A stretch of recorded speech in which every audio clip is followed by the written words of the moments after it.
जैसे कि आपने थंबनेल में देखा, इस वीडियो में मैं आपको ब्लॉगिंग रोड मैप के बारे में बताने वाली हूँ। जितने भी न्यू बिगिनर हैं जो 2024 में अपना ब्लॉग शुरू कर रहे हैं या फिर अगर आप पहले से भी ब्लॉगिंग करते आए हैं, तो आप अपना नया ब्लॉग बनाने की सोच रहे होंगे, तो ये वीडियो आपके लिए बहुत यूज़फुल है क्योंकि इस वीडियो में मैं आपको ऑर्गेनिक मेथड बताने वाली हूँ, एक लेजिट मेथड बताने वाली हूँ जिससे 2024 में आप भी अपना एक प्रॉफिटेबल ब्लॉग बना सकते हैं। इस वीडियो को लास्ट तक देखिएगा क्योंकि यहाँ पर मैंने बहुत ज़्यादा इंपॉर्टेंट पॉइंट्स कवर किए हैं। अगर इन पॉइंट्स को आप समझ जाएंगे तो आप भी 110% अपना एक प्रॉफिटेबल ब्लॉग बना पाएंगे। ब्लॉग का इकोसिस्टम समझना जरूरी है, ब्लॉग का कंप्लीट सिस्टम समझना जरूरी है। अगर ये चीज आप समझ गए तो आप जितने चाहे ब्लॉग बना ले, आपके सारे ब्लॉग प्रॉफिटेबल होंगे। मैं बेसिक से स्टार्ट करती हूँ, सारे पॉइंट्स को आपको ध्यान से सुनना है। इसके लिए मैंने कोई स्क्रिप्ट तैयार नहीं की, मैं अपना ही नॉलेज आपके साथ शेयर कर रही हूँ। जिस तरह से मैं अपने ब्लॉग बनाती हूँ वही सारी स्ट्रेटेजी मैं आप लोगों के साथ शेयर कर रही हूँ। देखिए, ब्लॉग बना के अगर आपको पैसे कमाने हैं तो आपको 3 चीज़ों की ज़रूरत होती है। पहला, आपका खुद का एक ब्लॉग, मतलब आपके पास एक ब्लॉग वेबसाइट होनी चाहिए। वो ब्लॉग गूगल एडसेंस से या किसी और एड नेटवर्क से मोनेटाइज़ होना चाहिए। बहुत सारे एड नेटवर्क है लेकिन सबसे अच्छा जो है वो गूगल एडसेंस है। उसके बाद आप गूगल एडएक्स भी यूज़ कर सकते हैं। इसके बाद बहुत सारे एड नेटवर्क है, इज़ोइक है और भी। लेकिन मैं सबसे ज़्यादा जो यूज़ करती हूँ वो गूगल एडसेंस है और गूगल एडएक्स है। इन 2 एड नेटवर्क का मैं यूज़ करती हूँ और इन्हीं से मैं अर्निंग करती हूँ।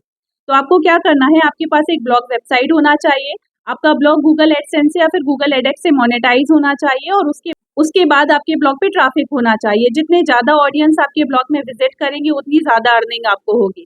मतलब कि आपके पास एक ब्लॉग है, उसमें आपको एड प्लेसमेंट कर देना है। अगर आपका ब्लॉग मोनेटाइज हो गया है तो उनके एड नेटवर्क से, मतलब उनकी इन्वेंट्री से आपको क्या करना है, अपने ब्लॉग में एड प्लेस कर देना है। जैसे ही आप एड प्लेस करेंगे आपके ब्लॉग में एड्स दिखने लग जाएंगी और एड्स दिखने लग जाएंगी। अब जितने ज़्यादा लोग आपके ब्लॉग पे विजिट करेंगे, जितने ज़्यादा लोगों को आपके ब्लॉग की एड्स शो होंगी, उतनी ज़्यादा अर्निंग आपको होगी। मतलब ब्लॉग से पैसे कमाने के लिए आपके पास एक ब्लॉग होना चाहिए, वो ब्लॉग मोनेटाइज होना चाहिए और इसके बाद आपके ब्लॉग में विजिटर होना चाहिए, मतलब कि ऑडियंस होना चाहिए, जिसे हम ट्रैफिक भी कहते हैं।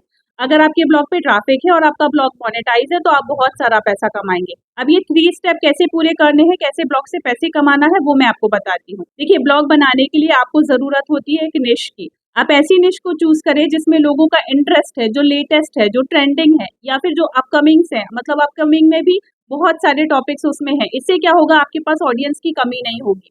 आपको देखना है जो निश आप चूज कर रहे हैं वहां पर कुछ एडवर्टाइजर है कि नहीं। अगर एडवर्टाइजर है तो आपको सीपीसी या फिर ईसीपीएम काफी अच्छा मिलता है। आपके ब्लॉग में काफी हाई सीपीसी वाली एड्स आती हैं तो आपको कम ट्रैफिक में भी बहुत सारा पैसा बन जाता है। तो सबसे पहले आपको क्या करना है, एक ऐसी निश चूज करना है जिसमें लोगों का इंटरेस्ट है, जहां पर लोगों की डिमांड है। चाहे आप लोगों का इंटरेस्ट कवर कर रहे हो या फिर उनकी किसी प्रॉब्लम का सॉल्यूशन दे रहे हो।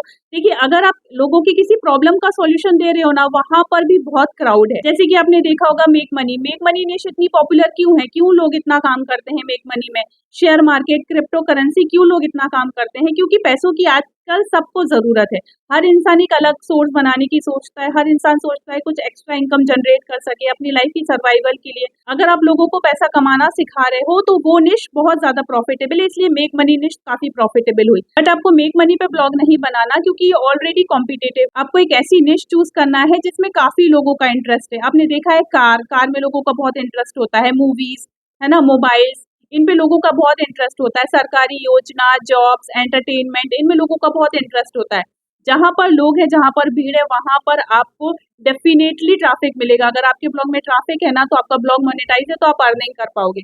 तो पहला क्राइटेरिया हमने कंप्लीट किया कि आपको एक ऐसी निश चूज करना है जहाँ पर लोग हैं, जहाँ पर ऑडियंस है, जहाँ पर एडवर्टाइजर है, जहाँ पर लोगों को इंटरेस्ट है, जहाँ पर कुछ अपकमिंग्स है, जहाँ पर कुछ लेटेस्ट है।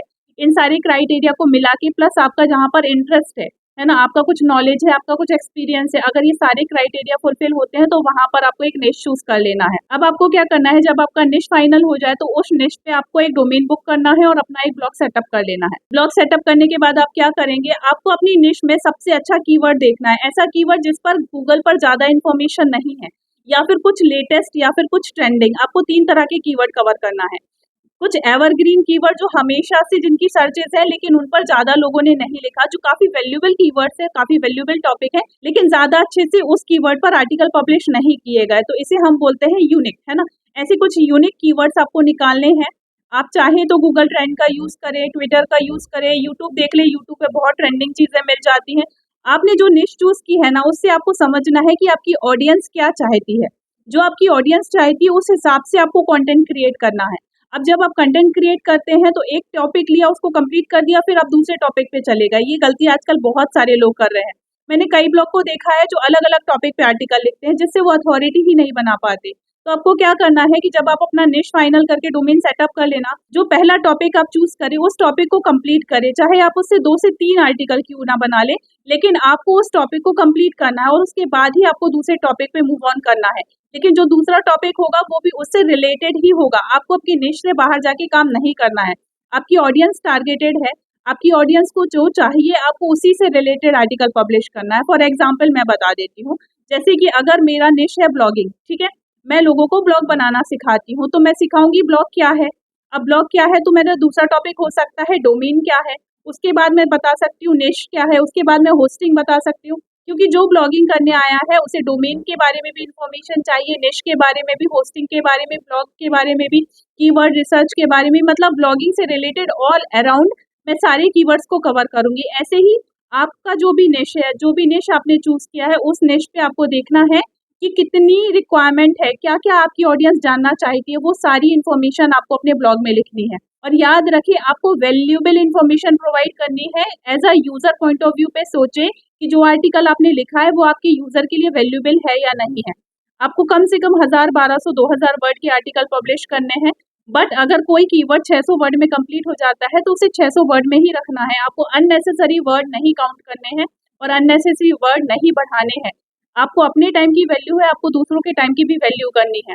आपको एक्यूरेसी के साथ अपने आर्टिकल को कंप्लीट करना है और उससे रिलेटेड जो आप आर्टिकल लिखते हैं उसे इंटरनल लिंक करना है। इस बेसिस पे आप टॉपिकल अथॉरिटी गेन करते हैं और गूगल की नज़रों में आप बहुत जल्दी रैंकिंग भी पाते हैं। लेकिन रैंकिंग के लिए आपको क्या करना है, जिस निश पर आप अपना ब्लॉग बनाते हैं ना, उसी निश पे जिस दिन आप अपना डोमेन बुक करेंगे उसी दिन उस पे एक यूट्यूब चैनल बना लीजिए, इंस्टाग्राम बना लीजिए, फेसबुक बना लीजिए, लिंक्डइन बना लीजिए, क्वेरा बना लीजिए। जो भी आर्टिकल, जैसे कि आपने कोई एक टॉपिक ले लिया, ठीक है, उस टॉपिक पे, जैसे फॉर एग्जाम्पल अगर आपका कोई फिटनेस वाला ब्लॉग है और फिटनेस में अगर आपने उसमें योगा का एक टॉपिक लेके रखा है, तो योगा से रिलेटेड आपको सारे आर्टिकल कवर करने हैं और वही चीज़ आपको अपने यूट्यूब चैनल पे, इंस्टाग्राम रील्स में, क्वेरा में उसी तरह के कीवर्ड सर्च करके आंसर देने हैं और आपको अपने फेसबुक पे शेयर करना है, जिससे योगा से रिलेटेड और फिटनेस से रिलेटेड आपकी ऑडियंस बिल्ड होना शुरू हो जाएगी। जितना ज़्यादा आप अपना ब्लॉग प्रमोशन करेंगे उससे आपको ही फायदा है, क्योंकि देखिए गूगल में रैंक होने का एक बहुत बड़ा फैक्टर है यूजर एंगेजमेंट। ये बात आप हमेशा ध्यान में रखिए कि अगर आपके ब्लॉग को लोग पसंद करते हैं, अगर आपके ब्लॉग पे लोग एंगेज होते हैं, अगर आपके ब्लॉग को लोग पढ़ते हैं, जिस पेज पे वो लैंड करते हैं, अगर वो दूसरे पेज व्यू भी करते हैं, तो आपका ब्लॉग गूगल में बहुत आराम से रैंक हो जाएगा। मतलब कि अगर आपने अपने ब्लॉग को काफ़ी रिलेवेंट बनाया है, काफ़ी इंपॉर्टेंट इन्फॉर्मेशन दे रहे हैं, प्लस लोगों को आपका ब्लॉग पसंद आ रहा है। लोगों को कब पसंद आएगा? जब लोग आपके ब्लॉग पे आएँगे, और लोग आपके ब्लॉग पे कब आएँगे? तुरंत तो एसईओ से नहीं आएँगे। गूगल रैंकिंग लेने में आपको टाइम लग जाएगा, तो आपको अपनी खुद की ऑडियंस बिल्डअप करना है।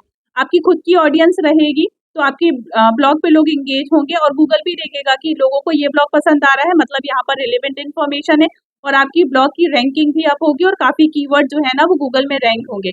इस तरह से अगर आप काम करेंगे ना तो आपका ब्लॉग एक बार में मोनेटाइज हो जाएगा। देखिए गूगल को सिर्फ वैल्यूएबल इन्फॉर्मेशन वाला ब्लॉग चाहिए। अगर आप जेन्युइन काम करेंगे ना तो आपका ब्लॉग जो है ना वो गूगल से एक बार में मोनेटाइज हो जाएगा, प्लस आपके ब्लॉग पे ट्रैफिक रहेगा तो आप अर्निंग भी करेंगे। इतनी सिंपल और छोटी सी बात है, लेकिन आप लोग बहुत ज़्यादा ब्लॉगिंग के सिस्टम और टेक्निकल चीज़ों में फंस गए हैं। लोग चैट जीपीटी, बर्ड और पता नहीं किन किन चीज़ों को यूज़ करते हैं, क्विक बोल्ट और रीराइट करते हैं कीवर्ड्स को, इनकी ज़रूरत नहीं है। अगर आपको ब्लॉगर बनना है ना तो आप अपनी पसंद की निश चूज़ कर लें। अपनी पसंद की निश में आप आर्टिकल लिखें, इन्फॉर्मेशन दें, वहाँ आपको रिसर्च करना अच्छा लगेगा, वहाँ आपको पढ़ना अच्छा लगेगा। जो भी आप पढ़ रहे हैं, जो भी आप रिसर्च कर रहे हैं, उसे यूज़र फ्रेंडली में। आपको कभी भी ब्लॉग पोस्ट जो है वो थ्योरेटिकल लैंग्वेज में नहीं लिखनी होती, आपको हमेशा इस लैंग्वेज में लिखनी होती है जिस लैंग्वेज में हम बात कर रहे हैं। क्योंकि जब आपका यूज़र आएगा तो वो उसे पढ़ेगा तो वो इंगेज होगा। कोई भी बुकिश नॉलेज पढ़ना पसंद नहीं करता है, आपको हमेशा कन्वर्सेशनल लैंग्वेज में बात करनी है। मतलब कि जैसे हम बात करते हैं ना उसी तरीके से आपको ब्लॉग पोस्ट लिखनी है। अगर आप ऐसे ब्लॉग पोस्ट लिखेंगे तो वो यूज़र भी पूरा पढ़ेगा, और वो ब्लॉग पोस्ट पढ़ते-पढ़ते आपको इतनी रिलेवेंट इंटरनल लिंक करनी है कि वो इंसान उस पे क्लिक करके दूसरे ब्लॉग पोस्ट पे जाए। अगर ऐसी एंगेजमेंट आपने अपने ब्लॉग पे दे दी ना तो आपको सक्सेस होने से कोई भी नहीं रोक सकता। आपको खुद की ऑडियंस बनानी है, आपके ब्लॉग पे ओरिजिनल काम करना है, ऐसी निश चूज़ करना है जहाँ पर ऑडियंस है, लोगों का इंटरेस्ट है, कंपटीशन थोड़ा कम हो, इतना कम हो कि आप बीट करके ऊपर आ सके। मतलब एकदम बहुत हाई अथॉरिटी वेबसाइट अगर वहाँ पर टॉप 10 में रैंक कर रही है तो आपके लिए गूगल रैंकिंग लेना मुश्किल हो जाएगा। लेकिन एक मीडियम लेवल के कंपटीशन में आप जा सकते हैं। अगर ज़ीरो कंपटीशन है, अगर वहाँ पर कोई काम ही नहीं कर रहा, तो ऐसी निश भी डाउटफुल होती है। देखिए, निश रिसर्च से लेके मैंने काफ़ी वीडियोस बनाई है, उन वीडियोस को देखें तो आप समझ जाएंगे कि आपको अपने ब्लॉग के लिए निश कैसे फाइंड करनी है। एक अच्छा निश फाइंड करना है, उसमें अच्छा कंटेंट क्रिएट करना है, अपनी ऑडियंस बनानी है, एंगेजमेंट देनी है, एडसेंस भी मिल जाएगा, ट्रैफिक भी मिल जाएगा, रैंकिंग भी आ जाएगी। बस इतना काम करना है 2024 में। ठीक है, इस तरह से आप ब्लॉग करिए, इस तरह से आप ब्लॉग बनाइए। ये वीडियो आपके लिए लाइफ चेंजिंग होगी अगर आप इसे फॉलो करेंगे। तो ये कंप्लीट स्ट्रेटेजी थी, कंप्लीट रोड मैप था। और कुछ पूछना है तो आप कमेंट करिए। आज के लिए इतना ही। Thank you.